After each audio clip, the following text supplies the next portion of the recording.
আমি যাব এই মুহূর্তে সাদ্দাম হোসেনের কাছে। সাদ্দাম হোসেন হচ্ছেন জাতীয় নিরাপত্তা পরিষদ বাংলাদেশের প্রতিনিধি।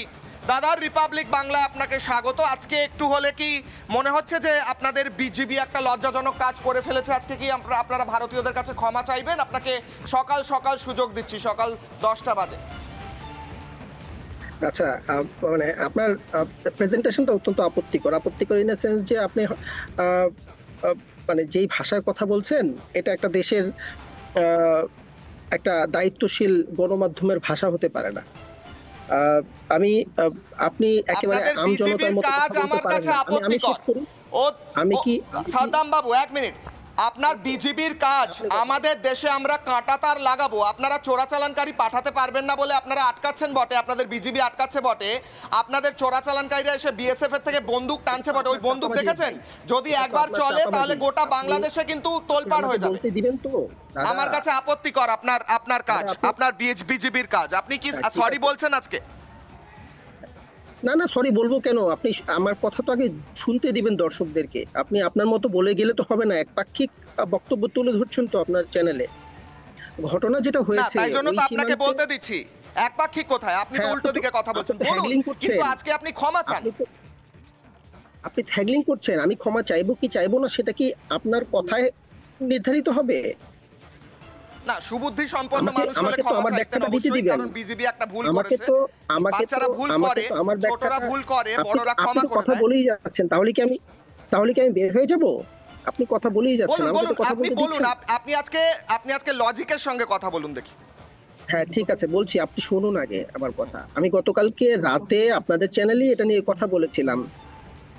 আপনারা হয়তো জানেন না যে 1971 সালে বাংলাদেশের ওই সীমান্তের প্রায় 5 কিলোমিটার জায়গা ভারত অবৈধভাবে দখল করে রেখেছিল 71 সালের পর থেকে। এখন ওই অবৈধ দখলকৃত জায়গায় ভারত যদি কাঁটাতারের বেড়া নির্মাণ করে স্থায়ীভাবে ওই জায়গাটাকে নিজেদের করে নিতে চায়, সেক্ষেত্রে আমাদের যে সীমান্ত অবৈধভাবে দখল করেছিল মানে কি? 1971 সালে আপনাদের বিজিবি এবং বিএসএফ এর মধ্যে একটা চুক্তি স্বাক্ষর হয়েছিল, বাংলাদেশ ভারতের মধ্যে চুক্তি স্বাক্ষর হয়েছিল। আপনি জানেন না? একটু পড়াশোনা করে নিয়ে যদি আসতেন তাহলে জানতেন সেই চুক্তি স্বাক্ষরিত হয়েছিল এবং সেই গোটা এলাকা ভারতের কাছে চুক্তিবদ্ধভাবে রয়েছে। কোথাও কোনো অবৈধ কাজ ভারত করে না। আপনারা অবৈধভাবে, না অবৈধ কোথায় প্রমাণ আছে? ইউনাইটেড নেশনস রাষ্ট্রসংঘে আছে আপনাদের কোনো প্রমাণ? কোথায় আছে প্রমাণ যেটা অবৈধ? হ্যাঁ, প্রমাণ আছে। আমি বলছি, আপনি যদি বারবার আমাকে ডিস্টার্ব করেন তাহলে আমার বক্তব্যটা আমি দিতে পারবো না। আমি কি চলে যাব? ভুল তো বলতে দিতে পারেন না। আপনি অবৈধ বলছেন। আপনি ভুল বলছেন। আমি ভুল বলছি না, আপনি ভুল বলছেন। চলেন প্রমাণ দেই। আপনি যে বলছেন সেটা আপনাদের ভূমি, এর প্রমাণ দিতে পারবেন? বাট আমি প্রমাণ দিতে পারবো যে এটা আমার ভূমি।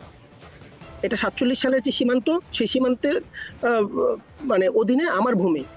আমি সেটা প্রমাণ দিতে পারবো।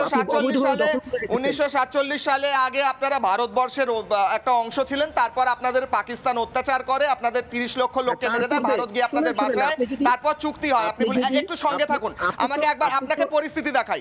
আপনাকে পরিস্থিতি দেখাই। সাদ্দাম বাবু, আসছি আপনার কাছে। পরিস্থিতি দেখাবো, একটু অডিও ডাউন। যাব সরাসরি এই মুহূর্তে ইন্দ্রাশিস। এক মিনিট দেখুন পরিস্থিতি। ইন্দ্রাশিস, সাদ্দাম বাবু রয়েছেন বাংলাদেশ থেকে। বাংলাদেশের অনেক দর্শক এই মুহূর্তে দেখছেন। সীমান্তে পরিস্থিতি দেখাও ইন্দ্রাশিস। এই বাংলাদেশে যারা এসে ভারতের ওপর এই ছোট্ট ছোট্ট টয় গান নিয়ে কিংবা চোরাচালানকারীরা এসে আক্রমণ করার দেখানোর চেষ্টা করছিল, এই মুহূর্তে কি পরিস্থিতি ইন্দ্রাশিস দেখাও। ইন্দ্রাশিস, যদি শুনতে পাও।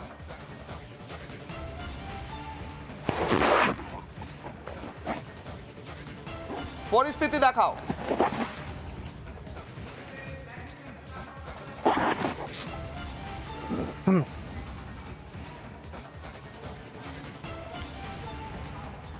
ইন্দ্রাশিস, এই মুহূর্তে কি পরিস্থিতি? তুমি একদম সীমান্তে রয়েছো, নিরাপত্তার পরিস্থিতি দেখাও। কারণ বাংলাদেশ থেকে এই মুহূর্তে আমি যে জায়গাটা দাঁড়িয়ে রয়েছি সেটা হচ্ছে সাগরপাড়া সিংপাড়া সীমান্ত, এবং এই যে সিংপাড়া সীমান্ত সেই জায়গাটা কিন্তু একেবারেই খোলা এখনো পর্যন্ত রয়েছে, কাঁটাতারহীন। তবে গতকালকে যে ঘটনা ঘটেছে কিশলয়, তারপরে কিন্তু এই এলাকাতে কাঁটাতার বসানোর প্রক্রিয়া ইতিমধ্যেই শুরু হয়েছে। তুমি দেখতে পাচ্ছ এই যে ওয়াচ টাওয়ার, সেই ওয়াচ টাওয়ার থেকে বিএসএফ কিন্তু সব সময় এখানে টহল দেয়, গ্রামবাসীরা অন্তত এমনটাই তারা জানাচ্ছেন। এই মুহূর্তে একজনের সঙ্গে কথা বলবো, বলছি যে আপনারা তো এখানে তো প্রতিদিন আসেন, চাষবাস করেন, বিএসএফ কিভাবে টহল দেয় এইখানে? এখানে নিয়মিত ভাবে টহল দেয়, নিয়মিত টহল দেয়, আপনাদের কোনো সমস্যা নেই? আমাদের কোনো প্রবলেম নেই। এইখানে কাঁটাতার দেওয়ার কাজও তো শুরু হচ্ছে। হ্যাঁ, কাটা শুরু হচ্ছে। এই যে গতকালকে মালদাতে আমরা দেখলাম যে কাঁটাতার দিতে গিয়ে ওই দিক থেকে বাংলাদেশের লোকজন এসে একেবারে নির্লজ্জের মতন তারা আক্রমণ করছে। এইখানে যদি হয় আপনারা কি রুখে দেবেন? এখানে যদি হয়, ঘটনা হচ্ছে যে আমাদের একটু নিচ দিয়ে গেলে সুবিধা হয়, কিন্তু এখানে গেলে অসুবিধা, আমাদের পক্ষে অসুবিধা আছে। এই কারণে আমাদের চাষবাসের পক্ষে খুব অসুবিধা আছে। বেশ, ইন্দ্রাশিস একটু সঙ্গে থাকো। এই মুহূর্তে দাঁড়িয়ে পরিস্থিতি দেখাচ্ছিল ইন্দ্রাশিস। যাব ঘোজাডাঙ্গায় এই মুহূর্তে কাঁটাতারের সীমান্ত সম্পূর্ণভাবে কমপ্লিট হয়। সেখানে এই মুহূর্তে দাঁড়িয়ে কি পরিস্থিতি ছবি উঠে আসবে, অর্ণব তুলে ধরবে। অর্ণব, এই মুহূর্তে ঘোজাডাঙ্গায় রয়েছে অর্ণব। একদিকে যেমন কাজ চলছে সুখদেবপুরে কাঁটাতার লাগানোর, অন্যদিকে অর্ণব তুলে ধরো ঘোজাডাঙ্গা সীমান্তের কি ছবি, সেখানে কতদূর হলো কাঁটাতারের কাজ?